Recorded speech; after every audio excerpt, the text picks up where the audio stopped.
सन्तहरूले के भन्नुभएको छ भने, 5 तत्व का देह बना है खूब खिलावे रोज, आत्मा तो भूखा पड़े पाएन भक्ति भोज।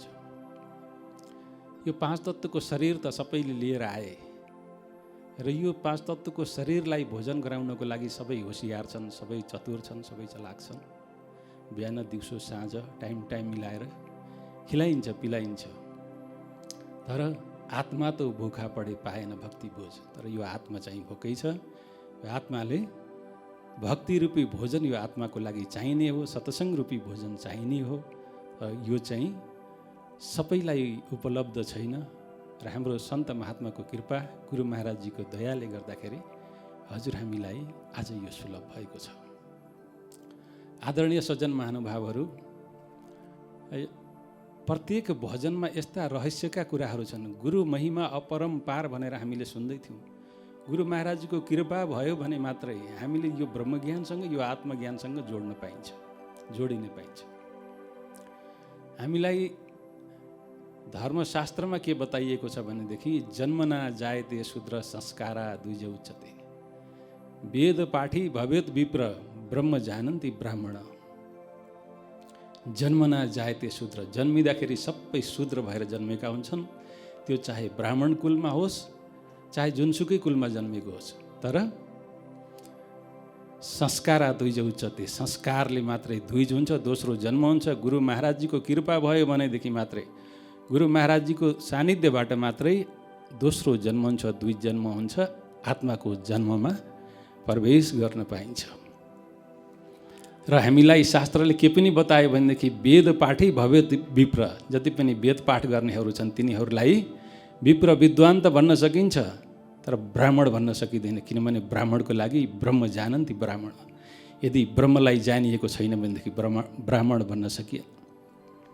ब्राह्मणको लागि चाहे शूद्र कुलमा जन्मेको होस्, चाहे वैश्य कुलमा जन्मेको होस्, हरेक जुनसुकै कुलमा जन्मे पनि जबसम्म द्विज जन्ममा प्रवेश गरिँदैन, जबसम्म आत्माको जन्ममा प्रवेश हुँदैन, त्यहाँसम्म हामी ब्राह्मण बन्न सक्दैनौँ। हामीलाई यो धर्मशास्त्रले बताएको कुरा। आज गुरु महाराजजीको कृपा हुँदा हामीले यो ब्रह्मज्ञान प्राप्त गरेर, यो आत्मज्ञान प्राप्त गरेर द्विजमा प्रवेश गर्न सक्यौँ, जुन मानवको साँचो अर्थको मानवको जन्म हो। र एउटा त पक्षीहरू जति पनि अन्डाबाट जन्मिन्छन्, एकपटक अन्डाको जन्म हुन्छ, अर्को पटक बच्चाको जन्म हुन्छ।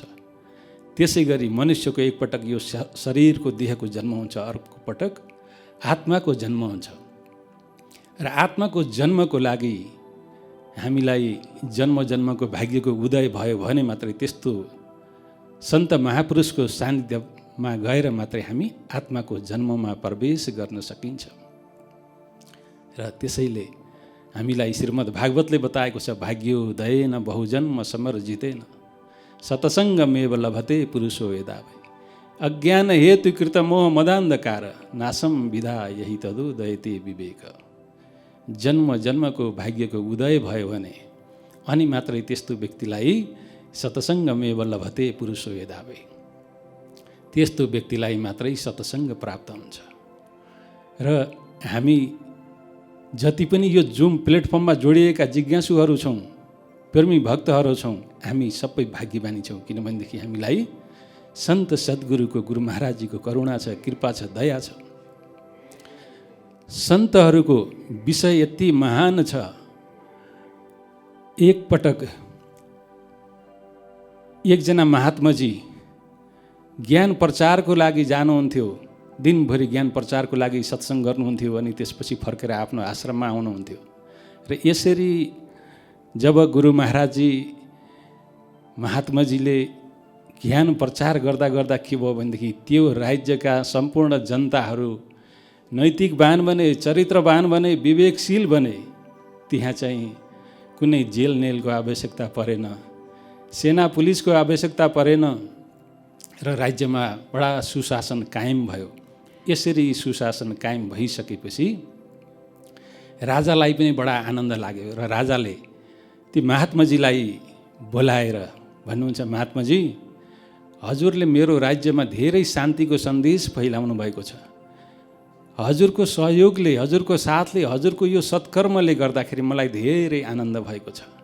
हजुरलाई म एउटा इनाम दिन चाहन्छु।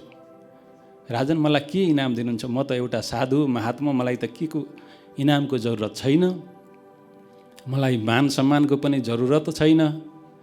हजुरले मलाई किन इनामको प्रस्ताव राख्दै हुनुहुन्छ भन्दा राजाले के भन्छन् भनेदेखि, महात्माजी म हजुरलाई एउटा घोडा इनामको रूपमा दिन चाहन्छु, मलाई घोडाको काम छैन। होइन, हजुरले घोडा लिनुभयो भनेदेखि हजुरले दिनमा बिहान जानुहुन्छ, दिउँसो एउटा सत्सङ्ग गर्नुहुन्छ अनि आफ्नो आश्रममा फर्किनुहुन्छ। यदि मैले हजुरलाई एउटा राम्रो घोडा दिएँ भनेदेखि हजुरले त दिनमा 2-3वटासम्म सत्सङ्ग गर्न सक्नुहुन्छ र मेरो राज्यका सम्पूर्ण प्रजाहरू ज्ञानी बन्नेछन्, ब्रह्मज्ञानी बन्नेछन् र मेरो राज्य शान्तिको राज्य बन्नेछ। र हजुरले कृपया मेरो यो मैले हजुरलाई टक्राएको यो इनाम, यो उपहार हजुरले स्वीकार्नुहोस्।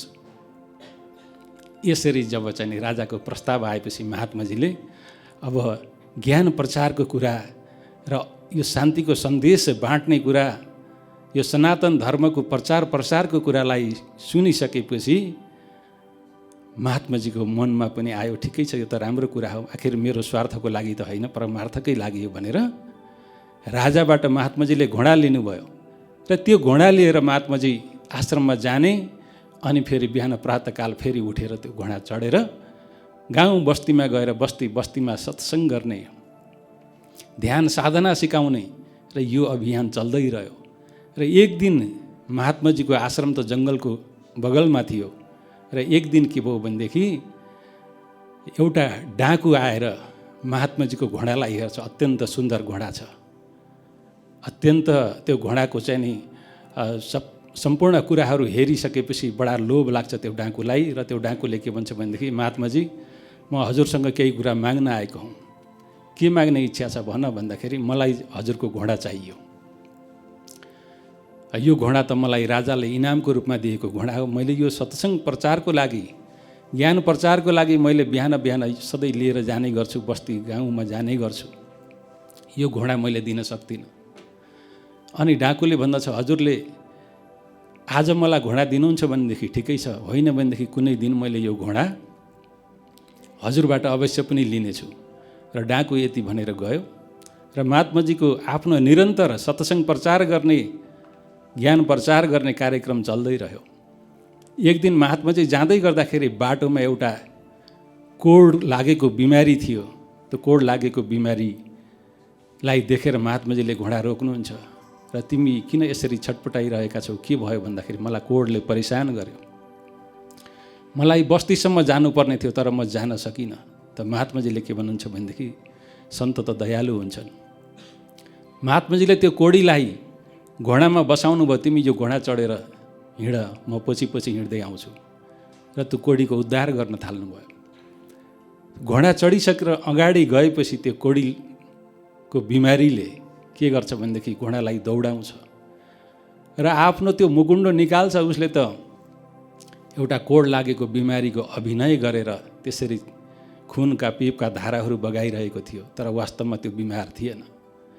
र उसले आफ्नो मुकुण्डो उगारेर महात्माजीलाई भन्छ, महात्माजी एक दिन हजुरसँग मैले यो घोडा लिन्छु भनेको थिएँ, आज मैले यो घोडा पाएँ, अब म लिएर जान्छु। त महात्माजीले के भन्नुहुन्छ भनेदेखि, हेर तिमी घोडा त लिएर जाऊ, तर मेरो 2टा वचन सुन। त के सुन्नु पर्यो? म अब फेरि पर्खेँ भनेदेखि त हजुरले यो घोडा फिर्ता लिन खोज्नुहुन्छ, म जान्छु भन्दाखेरि होइन, म घोडा लिन्न, मेरो 2टा वचन मात्रै तिमीले सुन। यसरी महात्माजीले भनेपछि त्यो व्यक्ति त्यही डाकु रहेछ जसले चाहिँ पहिले घोडा मागेको थियो। र त्यसले के भन्छ भनेदेखि महात्माजीले उसलाई सम्झाउनुहुन्छ, हेर मैले यो कोड लागेको बिमारीको अभिनय गरेर यसरी झुक्क्याएर मैले यो घोडा लिएको होइन, यो कुरा चाहिँ कसैलाई पनि नबताउनु। यो कुरा बतायो भनेदेखि के हुन्छ त भन्दा, यो कुरा बतायो भनेदेखि भविष्यमा कोडका बिमारीहरूले कहिल्यै पनि उपचार पाउने छैनन्, कसैले पनि कोड लागेका बिमारीलाई दया गर्ने छैनन्, यस कारणले तिमीले नबताउनु। यति महात्माजीको कुरा सुनेर त्यो डाकु गयो र डाकु गयो। महात्माजीले आफ्नो पैदल आफ्नो सत्सङ्ग प्रचारको काम त गर्नुभयो, तर राति त्यो डाकु फर्केर आयो, महात्माजीको कुटियामा फर्केर आयो र उसको मनमा ती शब्दहरू गुन्जिरहे, महात्माजीले बोलेका शब्दहरू, हेर कसैलाई पनि यो कोडको बिमारीको अभिनय गरेर मैले घोडा लिएँ भनेर कसैलाई पनि नभन्नु भनेर जुन भनेको शब्दले भविष्यमा कोडको रोग लाग्ने बिमारीहरूले उपचार पाउनै छैनन्, उनीहरूलाई कसैले दया गर्ने छैन, यस्तो आशयले भविष्यको यस्तो बिमारीको चिन्ता गरेर महात्माजीले त्यहाँसम्म सोच्नुभयो। कत्रो दूरदृष्टि। म आज यो डाकुको काम गरेर के भयो? यस्तो सन्तको साथ पाएँ भनेदेखि त मेरो पनि बुद्धि विवेक खुल्नेछ भनेर डाकु घोडा लिएर महात्माजीको आश्रममा जान्छ र महात्माजीलाई प्रणाम गरेर, महात्माजी हजुरले मलाई अपनाउनुहोस्, अब मैले चाहिँ यस्तो कर्म गर्दिनँ। र उसले पनि महात्माजीको सानिध्य पाएर चाहिँ जीवनमा ज्ञान प्रचारमा सत्सङ्गमा यो मानव जीवन दुई जीवन प्राप्त गरेर आफ्नो जीवनलाई धन्य र महान बनाउन लाग्यो। र आदरणीय सज्जन महानुभावहरू, यो हाम्रा सन्तहरूको कति ठुलो महिमा छ। सन्तले समाजको लागि कत्रो रूपान्तरण गर्न चाहन्छन्। सन्त महात्माको एक शब्दले जीवनमा परिवर्तन आउँदछ। रत्नाकर डाकुको जसरी परिवर्तन आयो, अङ्गुलीमाल राक्षसको जसरी परिवर्तन आयो, आज हजुर हामी यत्रो महान दरबारमा जोडिएका छौँ। र महान दरबारमा जोडिएर हामीलाई यो जुमबाट भए पनि यसरी गुरु महाराजजीको कृपा दया भएर हामीले सत्सङ्ग पाइरहेका छौँ। र वास्तवमा विगतका जति पनि भक्तहरू थिए उनीहरूले कत्रो त्याग गर्नु पर्यो, तपस्या गर्नु पर्यो, बलिदान गर्नु पर्यो। त्यसपछि मात्रै आज त हामी धेरै सुख सुविधाबाट यो ब्रह्मज्ञानलाई, यो आत्मज्ञानलाई, सत्सङ्गलाई प्राप्त गरिरहेका छौँ। प्रेमी सज्जनौ, एकपटक एउटा राजदरबारमा एउटा व्यक्तिले दुईटा बाजको बच्चालाई लिएर आयो। बाजको बच्चालाई लिएर आएर राजालाई कोसेलीको रूपमा दिन्छ। अनि ती बच्चाहरूलाई देखेर राजालाई पनि प्रेम लाग्यो र एकजना सेवादारलाई राजाले खटाइदिन्छन् र यिनीहरूलाई राम्रो प्रकारले दाना पानी दिनु भनेर राजाले खटाइदिन्छन्। र केही समयपछि फेरि राजाले सोध्छन् ती बाजका बच्चाहरू उड्ने लायक भए कि भएनन्? त त्यो सेवादारले भन्दछ, राजन यी अब उड्ने लायक भइसके, अब यिनीहरू उड्न सक्छन्। त्यसो भए यिनीहरूलाई उडाएर हेर्नु पर्यो।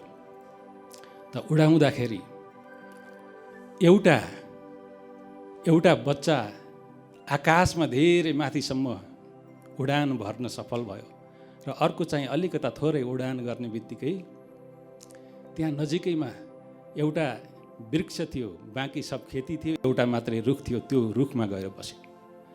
र यसरी राजाले यसले किन उडान भर्न सकेन? अनि खै राजन यो त थाहा भएन, बोलाऊ अरू कोही छ यसलाई पनि उडान भर्न सिकाउने कोही छ भनेदेखि बोलाऊ, म इनाम दिन्छु भन्दाखेरि कति विद्वान बुद्धिजीवीहरू राजासँग इनाम लिनको लागि त्यो बच्चालाई दाना पानीहरू प्रोटिनहरू दिन्छन्, तर चाहिँ फेरि पनि उडाउँदाखेरि त्यही वृक्षमा गएर बस्छ। फेरि राजाले अझै पनि कोही बाँकी छ भनेदेखि सोध, कसैसँग यो क्षमता छ भने यसले पनि राम्रोसँग आकाशमा उडान भर्न सकोस्। त्यसपछि एउटा किसान आउँछ।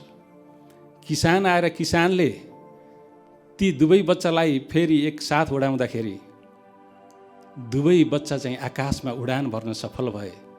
त यो कसरी भयो त भन्दा किसानले ती बच्चाहरूलाई उडान भर्नुभन्दा अगाडि त्यो वृक्षलाई काटिदियो। वृक्षलाई काटिसकेपछि उसले त्यो सुविधाबाट चाहिँ वञ्चित भयो र ऊ आकाशमा बेग हान्न सफल भयो।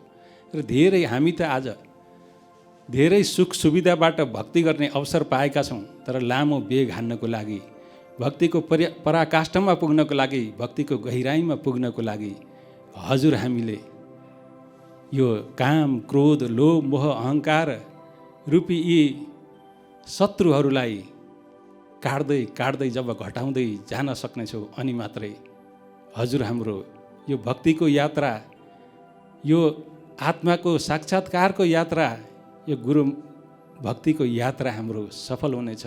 र हामी जहाँसम्म सुविधामुखी बन्छौँ, सहजमा भक्ति गर्ने योजना बनाउँछौँ, त्यहाँसम्म हामीले चाहिँ यो लामो उडान भर्न सकिने छैन। र हाम्रा यी जति पनि सुख सुविधाका साधनहरू छन्, यिनीहरूबाट पनि माथि उठेर आज हाम्रा सन्त महात्माहरू कति त्याग गर्नुभएको छ। आफ्ना परिवारका दाजुभाइहरूलाई छोडेर आउनुभयो, माता पिताहरूलाई छोडेर आउनुभयो, कुल कुटुम्बहरूलाई छोडेर आउनुभयो। आज सारा संसारका मातापिताहरू हाम्रो सन्त महात्माको मातापिता बन्नुभयो। सारा संसारका दाजुभाइहरू हाम्रो सन्त महात्माहरूका दाजुभाइ बन्नुभयो। सारा संसारका जति पनि मानवहरू छन् हाम्रा सन्त महात्माहरूका कुटुम्ब बन्नुभयो। र यसरी त्यागमा कत्रो शक्ति हुने रहेछ। र यो त्यागको दरबार, यो बलिदानीको दरबार आज हजुर हामी जति पनि गुरु दरबारसँग जोडिएर भक्ति गर्दैछौँ र अर्जुनले पनि त्यसरी नै भक्ति गर्नुभयो। कृष्ण भगवानले अर्जुनलाई सत्सङ्ग सुनाउँदै गीतामा भन्नुभयो, लाखौँमा हजारौँको सङ्ख्याले मात्र यो जति पनि लाखौँका जिज्ञासुहरूमा हजारौँको सङ्ख्यामा यो आत्मज्ञानलाई प्राप्त गर्नेछन्। र ती प्राप्त गर्ने हजारौँको सङ्ख्याको व्यक्तिहरूले फेरि चाहिँ सैकडौँको सङ्ख्यामा उनीहरूले साधना गर्नेछन्। सैकडौँको साधनाबाट पनि 10 जनाले मात्रै यो ब्रह्मज्ञानको, यो आत्मज्ञानको गहिराइमा पुग्न सक्नेछन् भनेर यसरी बताउनु भयो। र आखिरी केले छेक्छ भन्दाखेरि मन एवं मनुष्याणाम कारणम बन्धमोक्ष। यही मन नै बन्धनको कारण हो, यही मन नै मुक्तिको कारण पनि हो। यही मनलाई हामीले ठेगान लगाउन सकिएन भनेदेखि, यो मनले हामीलाई संसारतिर, किनभनेदेखि बचपनदेखि अहिलेसम्म यो मन कहाँ जाने बानी परेको छ भनेदेखि यो मनको संसारमै रमण गर्ने बानी परेको छ। तर यो मनलाई ठेगान लगाउने साधन के हो भनेदेखि ब्रह्मविद्या हो, आत्मविद्या हो। यही मनलाई ठेगान लगाउन नसक्दाखेरि अर्जुनलाई पनि धेरै विषाद गर्नु परेको थियो, धेरै समस्या परेको थियो। चञ्चलं हि मन कृष्ण परमार्थी बलवदृढं तस्याहं निग्रहं मन्ये वायुरिव सुदुष्करम। हे भगवान, म यो मनलाई कन्ट्रोल गर्न सक्दिनँ, यसलाई नियन्त्रण गर्न सक्दिनँ। मैले वायुको पोका बनाउन सक्छु, यो धरतीलाई छेदन गरेर सहस्रधारा जल निकाल्न सक्छु। धेरै अरूले नसक्ने धेरै कार्यहरू मैले गर्न सक्दछु। तर चाहिँ प्रभु, मलाई यो मनलाई नियन्त्रण गर्ने जुन विषय हो, यो विषय मलाई नदिनुहोस्। वायुरिव सुदुष्करम, जसरी वायुलाई छेक्न गाह्रो छ त्यसरी नै मलाई यो गाह्रो छ। र यति भनिसकेपछि कृष्ण भगवानले के भन्नुहुन्छ भनेदेखि, अर्जुन हेर, अवश्य पनि यो गाह्रो त छ। असंशय महाबाहो मनो दुर्निग्रहं चलम अभ्यासेन तु कौन्तेय वैराग्येण च गृह्यते। अर्जुन, असंशय महाबाहो, हे महाबाहो, हे बलिष्ठ अर्जुन, यो अवश्य पनि यसमा कुनै संशय छैन। यसलाई कन्ट्रोल गर्नको लागि गाह्रो अवश्य पनि छ। तर अभ्यासेन तु कौन्तेय वैराग्येण च गृह्यते। अभ्यास र वैराग्यद्वारा यो मनलाई नियन्त्रण गर्न सकिन्छ भनेर कृष्ण भगवानले भनिसकेपछि त्यो अभ्यास के हो र वैराग्य के हो, अगाडि प्रश्न उठ्दछ। र कृष्ण भगवानले आत्मज्ञानको, ब्रह्मज्ञानको दीक्षा दिनुहुन्छ र त्यसको अभ्यासमा राखिदिनुहुन्छ र वैराग्यको पाठ सम्झाउनुहुन्छ। जब चाहिँ संसारको रागबाट प्रभुको रागमा, संसारको मायाको साधनबाट आत्माको साधनामा प्रवेश गर्न सकिन्छ, यही नै वैराग्य हो। एउटा जुन रागमा हामी भुलिरहेका छौँ, यो रागबाट अर्को राग, मायाको रागबाट प्रभुको रागमा प्रवेश गर्नु नै के हो भनेदेखि यो वैराग्य हो भनेर यसरी सम्झाउनुहुन्छ। र यति भइसकेपछि जब साधनामा बसेका अर्जुनले कृष्ण भगवानको विराट रूपको दर्शन पाए।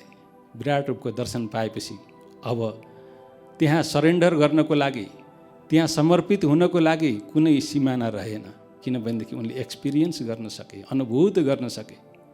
र यसरी हामीले यो आत्म ब्रह्मलाई त पाएका छौँ। यो महान ज्ञानलाई त गुरु महाराजजीको कृपा हुँदा हजुर हामीले प्राप्त गर्न सफल भयौँ।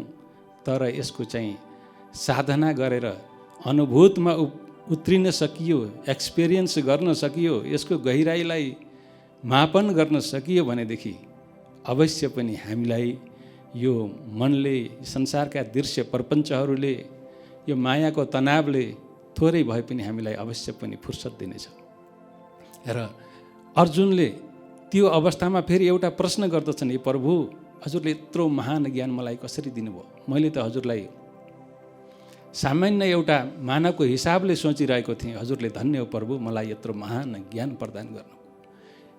ममा के त्यस्तो खुबी थियो र प्रभु, म त यो लायक त थिइनँ भनेर प्रश्न गर्दाखेरि कृष्ण भगवानले भन्नुहुन्छ, जितात्मन प्रशान्तस्य परमात्मा समाहित शीतोष्ण सुख दुखेषु तथा मानपमानयो। हे अर्जुन, जति पनि जितात्माहरू हुन्छन्, इन्द्रियहरूलाई वश गर्ने जति पनि हुन्छन्, ती सबै चाहिँ एक दिन परमात्मामा गएर समाहित हुन्छन्। र तिमीमा मैले केही यस्ता लक्षणहरू पाएँ, शीतोष्ण सुख दुखेषु तथा मानपमानयो। चाहे जाडो होस्, चाहे गर्मी होस्, चाहे दुःख होस्, चाहे सुख पाइयोस्, चाहे मान पाइयोस्, चाहे अपमान पाइयोस्, सबै कालमा तिमीमा चाहिँ नि तिनीहरूबाट पनि तिनीहरूको असरबाट तिमीलाई चाहिँ नि छुन्ने छैन।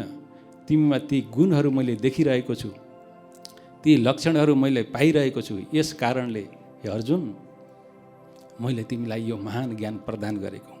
अब चाहिँ तस्मात् सर्वेषु कालेषु महामनुष्यमर युद्ध छ। अब तिमीले सबै कालमा चाहिँ युद्ध पनि गर्ने र यो सबै कालमा स्मरण गर्न सकिने, साधना गर्न सकिने यो नामको सुमिरन पनि गर्ने भनेर यसरी सिकाइसकेपछि अर्जुनले त्यही प्रकारले गर्दै रहे र त्यो युद्धमा उनी सफल भए।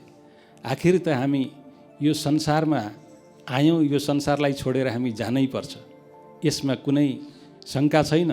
मृत्युपछि अवश्य पनि जन्मपछि मृत्यु त निश्चय नै छ र यस्तो महान चोला पाएका छौँ, एक दिन यो जाने नै हो। तर हामी कसरी जाने त भन्दाखेरि, आए हैं सो जाएंगे राजा रङ्क फकीर, एक सिंहासन चढ चला एक बाँधा जाए जन्जिर। जति पनि यो संसारमा आएका छन् ती सबै जाने हुन् र जाँदाखेरि एक सिंहासन चढ चला एक बाँधा जाए जन्जिर। जाने बेलामा चाहिँ नि दुईवटा मार्ग हुन्छ, एउटा सिंहासनमा चढेर जाने, एउटा जन्जिरमा जकडिएर जाने।